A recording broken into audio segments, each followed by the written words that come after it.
హస్తిపూర్ అనే గ్రామంలోకి తెల్ల వెంట్రుకలు ఉన్న ముసలావిడ వస్తుంది. ఆమె మనసులోని ఇలా ఆలోచిస్తుంది. నేను నివసించడానికి ఈ గ్రామం చాలా అనువైందిగా ఉంది. ఇంకేంటి, ఆ ముసలావిడ ఆ ఊరులో చిన్న గుడిసె వేసుకుని నివసిస్తుంది.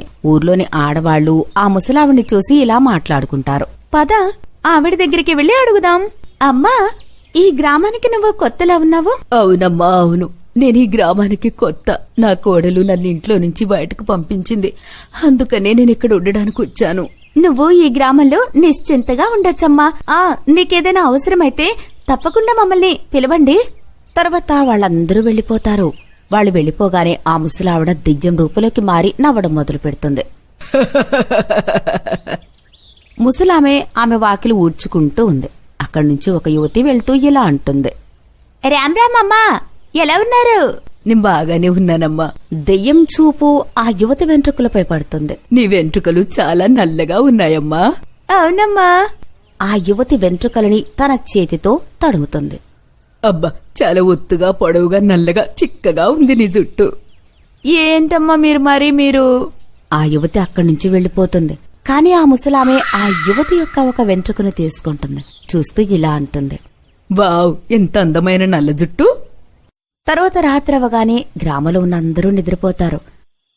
అప్పుడు ఆ ముసలామె తన అసలైన రూపంలోకి వచ్చి తాంత్రిక పూజలు చేస్తుంది. శక్తి ఇవ్వు, శక్తి ఇవ్వు కాళీమాత, నాకు శక్తి ఇవ్వు. తర్వాత ఆమె ఒక వెంట్రుకని రక్తంలో ముంచి తన తలపై పెట్టుకుంటుంది. ఇంక నేను మళ్ళీ అమ్మాయిలా మారడం నుండి ఎవరూ ఆపలేరు. ఇంక నా జుట్టు నల్లగా మారిపోతాయి. ఉదయం అవుతుండగానే ఆ దెయ్యం తిరిగి ముసలామె రూపంలోకి వచ్చేస్తుంది. ఆ ముసలామె వెంట్రుకలు తెంచిన యువతి యొక్క కొన్ని వెంట్రుకలు తెల్లబడతాయి. ఆ యువతి తన వెంట్రుకల్ని చూసి చాలా భయపడుతుంది. వామ్మో, తెల్ల వెంట్రుకల! ఒక్క తెల్ల వెంట్రుక కూడా లేకుండేది. అంత తొందరగా ఇన్ని వెంట్రుకలు ఎలా తెల్లబడ్డాయి? చాలా అసహ్యంగా, ఇబ్బందిగా అనిపిస్తుంది. ఒక పని చేస్తాను, నేను వీటిని లాగి పడేస్తాను. ఆ అమ్మాయి వాటిని లాగడానికి ప్రయత్నిస్తుంది. కాని ఆమె ఎన్నిసార్లు ప్రయత్నించినా అవి మాత్రం రావు.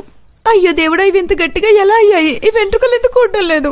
ఇంత తొందరగా నా వెంట్రుకలు తెల్లబడితే నేను ఇంకా ముసలిదానిలా కనిపిస్తాను. ఆ అమ్మాయి భర్త అక్కడికి వస్తాడు. ఆమె అతన్ని చూసి తలపై కొంగు వేసుకుంటుంది. ఏమైంది బంగారం? కొంగు అలా మీద కప్పుకున్నావేంటి? మళ్ళీ నీకు పెళ్లి కూతుర్లా తయారవ్వాలనుందా ఏంటి? ఆ యువతి తలపై నుండి కొంగు తీయగానే అతను షాక్ అవుతాడు. అరే, నీ వెంట్రుకలకి ఏమైంది? ఇలా అన్ని వెంట్రుకలు తెల్లగా అయ్యాయేంటి? అవునండి, నాకు కూడా తెలీదు. ఈ నల్ల జుట్టు తెల్లగా ఎలా అయిపోయిందో ఏం అర్థం కావడం లేదండి. ఆ యువతి తన వెంట్రుకలు చూస్తూ ఏడుస్తూ ఉంది. అటు ముసలి తలలో నల్ల వెంట్రుకలు చూసి ఆనందపడుతుంది. ఇలాగే తరువాత రోజు ఆ ముసలామె ఇంకొక యువతి యొక్క వెంట్రుకలు పీకి దాచుకుంటుంది. రాత్రి కాగానే ఆ దెయ్యం తన అసలైన రూపంలోకి వచ్చి క్షుద్ర పూజలు చేస్తుంది. కాళీమాత, శక్తి ఇవ్వు, నాకు శక్తి ఇవ్వు, శక్తి ఇవ్వు. మళ్లీ ఆ దెయ్యం రక్తంలో యువతి నుంచి తెచ్చిన వెంట్రుకలని ముంచి తన తలలో పెట్టుకుంటుంది. అలా వెంట్రుకలు పెట్టగానే ఆ దెయ్యం వెంట్రుకలు నల్లబడతాయి. ఇంకా ఆ యువతి వెంట్రుకలు తెల్లబడతాయి. మరుసటి రోజు ఉదయం ఆ యువతి తన వెంట్రుకలు చూసుకోగానే గట్టిగా అరుస్తుంది. ఓ భగవంతుడా, నా నల్లని జుట్టు ఇలా తెల్లగా ఎందుకు అయింది? ఇలా ఎందుకు? అలా రోజు ఆ ముసలామె ఎవరిదో ఒక యువతి వెంట్రుకలు తీసుకుని రాత్రి కాగానే తాంత్రిక పూజ చేసేది. చూస్తూ చూస్తూనే గ్రామంలో ఉన్న యువతి వెంట్రుకలన్నీ తెల్లబడుతూ వచ్చాయి. కాని అసలు ఏం జరుగుతుందో ఎవ్వరికీ అర్థం కాలేదు. ఇలాగే ఒకరోజు ఆ ముసలామె తను మరొక వేట కోసం గ్రామంలో తిరుగుతూ ఉంటుంది. ఆమెకి కొంతమంది మహిళలు బావి దగ్గర నీళ్లు తోడుకుంటూ కనిపిస్తారు. అమ్మా, నీళ్లు నింపుకోవడానికి వచ్చావా? మేము నింపిస్తాము, మాకు చెప్తే మేమిచ్చేవాళ్లం కదా. ఆ అమ్మాయి ముసలామెకి నీళ్లు నింపి ఇస్తుంటే ఆ ముసలామె ఆమె వెంట్రుకలని దొంగతనంగా తెంచుకుంటుంది. తర్వాత యువతులందరి నీళ్లు తీసుకుని తమ తమ ఇళ్లకు వెళ్లిపోతారు. రాత్రి కాగానే ఆ ముసలామె దెయ్యంలా మారుతుంది. ఒక నల్ల వెంట్రుక దొరికితే ఇంక నా జుట్టంతా పొడవుగా నల్లగా మారిపోతుంది. ఆ యువతుల్లాగా అందం కూడా నా సొంతమవుతుంది. అన్నింటికన్నా శక్తిశాలిగా మారిపోతాను. ఇంక నాకు తిరిగే ఉండదు. తర్వాత దెయ్యం ఆ వెంట్రుకలకి తాంత్రిక పూజ చేసి తన తలలో పెట్టుకుంటుంది. మరుసటి రోజు ఉదయం గ్రామస్తులు చాలా మంది యువతుల వెంట్రుకలు తెల్లగా అయ్యాయి. వాళ్ళు ముసలివారిలాగా కనిపిస్తున్నారు. పాపం వారు తమని తాము చాలా హీనంగా చూసుకుంటున్నారు.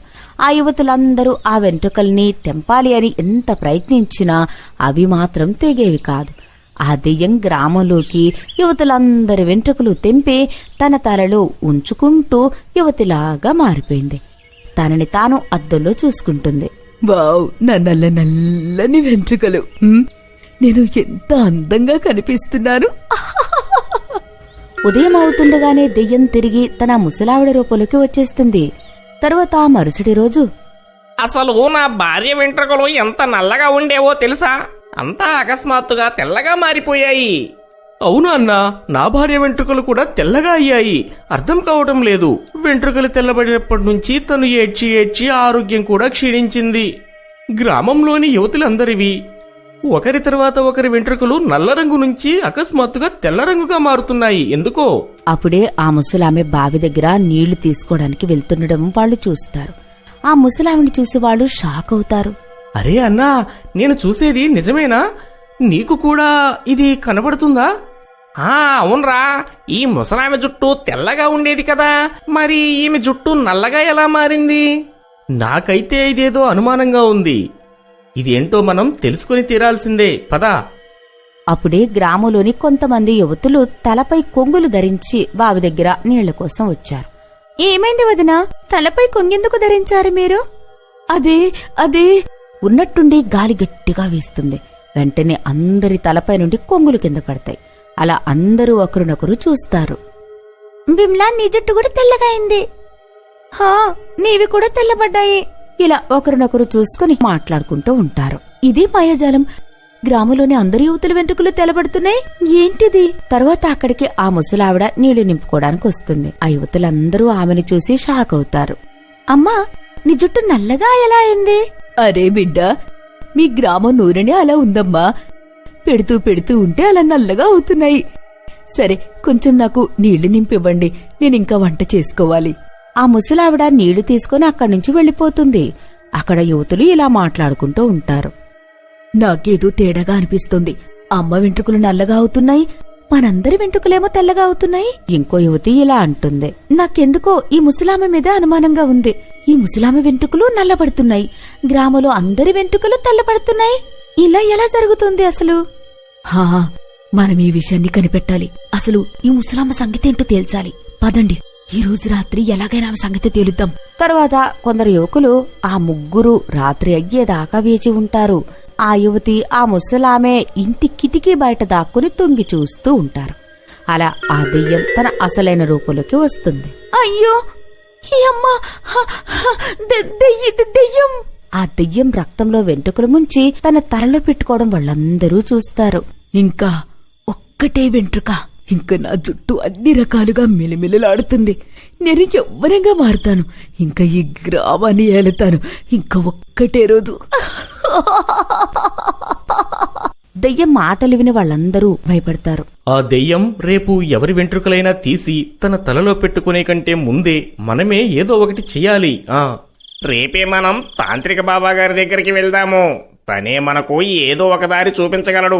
మరుసటి రోజు గ్రామస్తులందరూ కలిసి ఆ తాంత్రిక బాబా దగ్గరికి వెళ్లి, ఆ దెయ్యం ఆ మిగిలిన తన వెంట్రుకలను పెట్టుకునే కంటే ముందే మీ గ్రామంలోని యువతులందరూ మీ వెంట్రుకలన్నింటినీ కత్తిరించి కాల్చేయాలి. అప్పుడు ఆ దెయ్యం మిమ్మల్ని ఎవ్వరినీ ఏమీ కూడా చేయలేదు. ఆ గ్రామస్తులు కిటికీలో నుంచి చూస్తూ ఉంటారు. ఆ దెయ్యం వెంట్రుకని రక్తంలో ముంచగానే గ్రామస్తులందరూ తమ వెంట్రుకలను కత్తిరించి కాలుస్తారు. ఆ వెంట్రుకలు మంటమండగానే దెయ్యానికి కూడా మంటలంటుకుంటాయి. తరువాత గ్రామస్తులందరూ ఆ దెయ్యం ముందుకు వస్తారు. ఏంటిది? అయ్యో, నా జుట్టుకి ఈ మంటలా అంటుకుంది. ఏంటిది? గ్రామస్తులంతా దెయ్యం ముందుకు వస్తారు. అవునా, ఇదంతా మీరే చేశారా? నా జుట్టుకి మీరే నిప్పంటించారా? మిమ్మల్ని చంపేస్తాను. వారిక చేరుకునే ముందే దెయ్యం కాలు వాళ్ళని చేరుకునే ముందే దెయ్యం కాలి బూడిదైపోతుంది. ఆ దెయ్యం కాలిపోగానే యువతులందరి వెంట్రుకలు ముందులాగా నల్లగా మారిపోతాయి. వాళ్ళందరూ ముందులాగా అయిపోతారు. ఒకప్పటి విషయం. ముగ్గురు మిత్రులు వాళ్ళ మోటార్ సైకిల్ మీద రాత్రి తిరగడానికి బయలుదేరుతారు. బబ్లు తమ్ముడు, పదండి, పందెం మొదలు పెడదాం. చూద్దాం ఈరోజు పరోటా కొట్టుకి ఎవరు ముందు చేరుకుంటారో. పదా పదా, ఎందుకొద్దు, ఇవాళ చూద్దాం ఎవరి మోటార్ సైకిళ్లలో ఎంత దమ్ము ఉందో. అరే వద్దు వద్దు తమ్ముడు, ఇది అర్ధరాత్రి సమయం. మనం ఇప్పుడు మోటార్ సైకిల్ ఇంత వేగంగా నడపకూడదు. దగ్గరలో పెద్ద అడవి ఉంది. ఒకవేళ ఏదైనా అయితే మనకు సహాయం చేసేవాళ్ళు కూడా ఎవరూ ఉండరు తమ్ముడు. అరే మోటు, నేరుగా చెప్పొచ్చు కదా నీ 100cc మోటార్ సైకిల్ పందెంలో పాల్గొనలేదని. సాకులు ఎందుకు చెప్తున్నావు? అలా కాదు తమ్ముడు, నేను మనందరి గురించి చింతిస్తున్నాను, అందువల్లే అంటున్నాను. నువ్వు మా గురించి చింతించకు. దమ్ముంటే రేసులో పాల్గొని చూపించు. పదా, ఎగురు. తరువాత ఇలా చెప్పి బంటి మరియు బబ్లు వేగంగా మోటార్ సైకిళ్లను రోడ్డు మీద నడిపిస్తారు. మోటు కూడా వాళ్ళ వెనకాలే మోటార్ సైకిల్ నడిపిస్తాడు. కొద్దిసేపట్లోనే బంటి మరియు బబ్లు చాలా ముందుకు వెళ్తారు మరియు మోటు వెనకాల పడిపోతాడు. అరే అరే బంటి తమ్ముడు నా కోసం ఆగు, నేను చాలా వెనకపడ్డాను. బంటి తమ్ముడు. అప్పుడే మోటుకి రోడ్డుపై ఎవరో ఒక స్త్రీ పడి ఉండడం కనిపిస్తుంది. తను అకస్మాత్తుగా బ్రేక్ వేస్తాడు మరియు గట్టిగా విరిగిన శబ్దం వస్తుంది. అరే తమ్ముడు, మోటు జాడ మరియు శబ్దం ఏమీ తెలియట్లేదు. నాకు అతను చాలా వెనకబడినట్లు అనిపిస్తుంది. ఏం చేద్దాం? ఇక్కడే వేచి ఉందామా లేదా వెనక్కి వెళ్లి చూద్దామా? కొద్దిసేపు వేచి చూద్దాం. తన మోటార్ సైకిల్ స్లో కదా, తను వచ్చేస్తూ ఉంటాడు. తరువాత కొద్దిసేపు వేచి ఉన్నప్పటికీ కూడా అక్కడికి రాలేకపోతాడు. బబ్లు తమ్ముడు, చాలా సమయమైంది. ఇప్పటికే మోటు వచ్చేయాల్సింది. పదా, వెనక్కి వెళ్లి చూద్దాం అసలేమైందో. తరువాత ఆ ఇద్దరు మోటార్ సైకిళ్లను వెనక్కి తిప్పుతారు. కొద్ది దూరం వెళ్లగానే వాళ్ళకి మోటు మోటార్ సైకిల్ రోడ్డుపై పడి ఉండడం గమనిస్తారు. బబ్లు తమ్ముడు, ఇది మోనో మోటార్ సైకిల్. తనకి యాక్సిడెంట్ అయినట్లుంది. కానీ తను ఎక్కడికి వెళ్ళాడు? పద, వెళ్లి తనని వెతుకుదాం. తరువాత వాళ్ళిద్దరూ మోటుని కనిపెట్టడం ప్రారంభిస్తారు. చాలాసేపు ఇక్కడ అక్కడ వెతికినప్పటికీ కూడా మోటు నీడా జాడ లభించదు. బంటి తమ్ముడు, ఇక్కడ దగ్గరలోని దట్టమైన అడవి ఉంది. ఏదైనా అడవి జంతువు మోనోని చంపి తినేయలేదు కదా. ఎట్లాంటి మాటలు మాట్లాడతావు తమ్ముడు? ఎందుకు భయపెడుతున్నావు? మోను నిజమే చెప్పాడు, మనం ఈ అడవి మధ్యలో పందెం పెట్టుకోవద్దు అని. ఇప్పుడేం చేద్దాం? మోటు ఇంటి వాళ్ళకి ఏం సమాధానం చెప్దాం? మనం తనని వెతికే తీరాలి. బంటి తమ్ముడు, అటు చూడు, అక్కడ ఒక గుడిసె ఉంది. బహుశా మోను అక్కడికి వెళ్ళలేదు కదా. పద, అక్కడికి వెళ్లి చూద్దాం. పద. తరువాత వాళ్ళిద్దరూ ఆ గుడిసె వైపు వెళ్తారు. లోపలికి వెళ్ళగానే వాళ్ళకి మోటు మంచం మీద కూర్చొని ఉండడం కనిపిస్తుంది. తను చాలా భయపడుతుంటాడు. అరే మోను, నువ్వు బాగానే ఉన్నావా? నువ్వు ఇక్కడేం చేస్తున్నావు? అరే తమ్ముడు, మీరు రావటం మంచిదైంది. ఈ రోజు నేను మళ్ళీ బ్రతికిపోయాను. ఏమైంది తమ్ముడు? నీకు యాక్సిడెంట్ అయిందా? తమ్ముడు, నేను మీ వెనకాలే వస్తున్నాను. అప్పుడే అకస్మాత్తుగా రోడ్డు మీద పడి ఉన్న ఒక స్త్రీని చూశాను. తనని కాపాడే ప్రయత్నంలో నా మోటార్ సైకిల్ పడిపోయింది. మరియు నేను ఆ స్త్రీ దగ్గరకు వెళ్ళగానే తమ్ముడు, నా కళ్ళు విప్పారిపోయాయి. అది ఒక దెయ్యం. అది నన్ను పట్టుకుంది. నాకు చాలా భయం వేసింది. నేను మండుతున్న మంటను చూపించాను. ఆ దెయ్యం అడవిలోకి పారిపోయింది. తరువాత తను నన్ను ఇక్కడికి తీసుకువచ్చింది. నేను మళ్ళీ బ్రతికిపోయాను. రాధా, నువ్వింత రాత్రి ఇక్కడేం చేస్తున్నావు? నేను మా నాన్న ఇక్కడే ఉంటాం. మా నాన్న ఏదో పని మీద దగ్గరలో ఉన్న గ్రామానికి వెళ్ళాడు. నేను తన మోటార్ సైకిల్ పడిపోయిన శబ్దం వినగానే నేననుకున్నాను, దీంట్లో ఖచ్చితంగా ఆ దెయ్యం చెయ్యి ఉందని. అది రోడ్డు మీద పడుకునే ఉంటుంది మరియు వచ్చి వెళ్లే వారిని తన ఆహారంగా మార్చుకుంటుంది. నీకు చాలా ధన్యవాదాలు రాధా. నువ్వు మా స్నేహితుడి ప్రాణం కాపాడావు. పదా మోటు, ఇక్కడి నుంచి వెళ్ళిపోదాం. చాలా రాత్రి అయింది. మన ఇంటి సభ్యులు మన కోసం వేచి చూస్తుంటారు. తరువాత వాళ్ళు తలుపు దగ్గరగా వెళ్తుండగానే భయంకరమైన శబ్దాలు వినిపిస్తాయి. అరే, ఏదో వింత శబ్దం వస్తుంది. ఇదేదో అడవి జంతు శబ్దంలా ఉంది. చచ్చాంరా, నాకేదైతే భయం ఉండిందో అదే జరుగుతోంది. అరే ఏదో వింత శబ్దం వస్తుంది. ఇదేదో అడవి జంతు శబ్దంలా ఉంది. చచ్చాంరా, నాకేదైతే భయం ఉండిందో అదే జరుగుతోంది. అరే అలా ఏమైంది? నువ్వెందుకు ఆందోళన చెందుతున్నావు? ఇది అదే దెయ్యం. నేను తన ఆహారాన్ని లాక్కున్నాను. ఇప్పుడు తన ఆహారం తీసుకోవడానికి వచ్చింది. అరే అరే చచ్చిపోయాం రావు. ఏంటి ఇది నా కోసం వచ్చిందా? ఆ నీకోసమే వచ్చింది, కానీ ఎవ్వరినీ బ్రతకనివ్వదు. రాధా, నువ్వు ఈ భయంకరమైన అడవిలో ఎన్ని రోజుల నుంచి ఉంటున్నావు? నీకేదో దారి తెలిసి ఉంటుంది. దానివల్ల ఆ దయ్యాన్ని ఆపొచ్చు. దీన్ని ఆపేదారి కేవలం నాన్నగారికే తెలుసు. తను దగ్గరలో ఉన్న గ్రామానికి వెళ్ళాడు. నేను దీన్ని ఆపలేను. అరే చచ్చాం రో. తమ్ముడు, నేను ఇప్పుడే చావాలనుకోవట్లేదు. నన్ను నన్ను ఈ దెయ్యం నుంచి కాపాడండి. నన్ను ఈ దెయ్యం నుంచి కాపాడండి తమ్ముడు. నన్ను ఈ దెయ్యం నుంచి కాపాడండి. అప్పుడే ఆ దెయ్యం గట్టిగా గుడిసె యొక్క తలుపుల్ని తడుతూ ఉంటుంది. అయ్యో అయ్యో అమ్మా, ఇప్పుడు ఎవ్వరం బ్రతకం తమ్ముడు. ఇదైతే చేతులు కట్టుకొని మన వెనకాలే పడింది. నా దగ్గర ఒక ఉపాయం ఉంది. తరువాత ఆ నలుగురు తలపైన జ్వాలల్ని కట్టుకుంటారు. బొంటి తమ్ముడు, నీకు పూర్తి నమ్మకం ఉందా ఈ ఉపాయం పనిచేస్తుంది అని? అవును, పనిచేస్తుంది. మన దగ్గర ఇంకే దారి కూడా లేదు. పదండి. ఆ నలుగురు కట్టుకున్న జ్వాలలతో గుడిసె నుండి బయటికి వస్తారు. దెయ్యం అక్కడే బయట నిలబడుతుంది. మరి వారిని చూస్తూ గర్జిస్తుంది. కానీ మండుతున్న జ్వాలల కారణంగా అది వాళ్ళని లాక్కోలేదు. తర్వాత నలుగురు వారి వారి మోటార్ సైకిళ్ల దగ్గరకు వస్తారు. దెయ్యం పారిపోయింది. మంట వల్ల భయపడింది. మన ఉపాయం పనిచేసింది. ఆ ముగ్గురు వారి వారి మోటార్ సైకిల్ మీద కూర్చుంటారు. రాధ మోటో వెనకాల మోటార్ సైకిల్ మీద కూర్చుంటుంది. అప్పుడే మోటార్ సైకిల్ వెళ్తుండగా జ్వాల గాలి కారణంగా ఆరిపోతుంది. అయ్యో అయ్యో అమ్మా, ఇప్పుడు ఈ మంట ఆరిపోయింది. ఇప్పుడు ఏం జరుగుతుందో? తరువాత మంట ఆరిపోవడం చూసి దెయ్యం వారి వెంట పరిగెడుతుంది. అది చూసి బంటి మరియు బబ్లు వాళ్ళ మోటార్ సైకిళ్లను వేగంగా నడుపుతారు. అరే పరిగెత్తండి రా, పరిగెత్తండి. ఈ దెయ్యం మన వెనకాలే వస్తుంది. పదండి రా. అరే మూర్ఖుల్లారా, నా కోసం ఆగండి. నా మోటార్ సైకిల్ ఇంతకన్నా వేగంగా వెళ్ళదు. ఆగండి రా. అరే మోటు గారు, వేగంగా నడపండి. చూడండి ఎంత ముందుకెళ్లారు. మనం ఇలానే వెళ్తుంటే ఆ దెయ్యం మనల్ని పట్టేసుకుంటుంది. అరే మూర్ఖపు మోటార్ సైకిల్ వేగంగా ఎందుకు వెళ్ళడం లేదు? అరే చచ్చాంరా. అరే అరే అమ్మా కాపాడు, అమ్మా కాపాడు. అప్పుడే ఆ దెయ్యం వేగంగా పరిగెత్తుకొచ్చి రాధ చున్నీని పట్టుకుని మోటార్ సైకిల్ మీద నుండి కిందకి లాగుతుంది. అరే చచ్చానురా నాన్న, మీరెక్కడున్నారు? నన్ను కాపాడండి. అరే మూర్ఖపు దెయ్యమా, ఆ అమ్మాయిని వదిలేయి. తను చనిపోతుంటే నేను చూస్తూ ఊరుకోను. అప్పుడే మోటు పరిగెత్తుకుంటూ వెళ్లి రాధ ముందు నిల్చుంటాడు. దయ్యం గారు, దయ్యం గారు, నన్ను తినేయండి. నేను మీ ఆహారాన్ని. ఆ అమ్మాయిని వదిలేయండి, వదిలేయండి. సరే, ఇవాళ నువ్వే నా భోజనం అవుతావు. చావడానికి సిద్ధంగా ఉండు. అరే బబ్లు తమ్ముడు, మోను మళ్ళీ వెనకపడ్డాడు.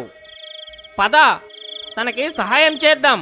తర్వాత అట్లాగే దెయ్యం మోటుని చంపడానికి రాగానే బబ్లు మోటు ముందుకి వచ్చి నిలబడతాడు. అరే అరే దెయ్యంగారు, దెయ్యంగారు, మీరు నా మిత్రుణ్ణి చంపడం నేను చూస్తూ ఉండలేను. మీరు తనని వదిలేయండి మరియు నన్ను తినేసేయండి. సరే, చాలా మంచిది.